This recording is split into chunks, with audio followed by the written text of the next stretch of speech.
Erectile dysfunction হচ্ছে পুরুষের পুরুষাঙ্গের উত্থানজনিত সমস্যা। এই সমস্যাটি সাধারণত 40 ঊর্ধ্ব বয়সের পুরুষদের ভিতরে বেশি হয়।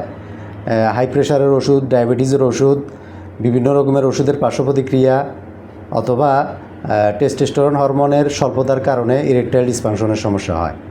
তো এটার জন্য আপনারা অবশ্যই হোমিও চিকিৎসা গ্রহণ করবেন। হোমিও চিকিৎসা গ্রহণ করলে আপনার শরীর থেকে যে কেমিক্যাল রিঅ্যাকশন সেটা কেটে যাবে এবং পেনিসের রক্ত সঞ্চালনের অর্থাৎ রক্ত প্রবাহটা বৃদ্ধি পাবে, পেনিস ইরেকশন হবে, ইরেকটাইল ডিসফাংশন থাকবে না, স্থায়ীভাবে ইরেকশন হবে, কখনো ইরেকটাইল ডিসফাংশনের সমস্যা থাকবে না। দীর্ঘ সময় আপনারা এই ইরেকটাইল ডিসফাংশনের সমস্যা থেকে মুক্তি পাবেন।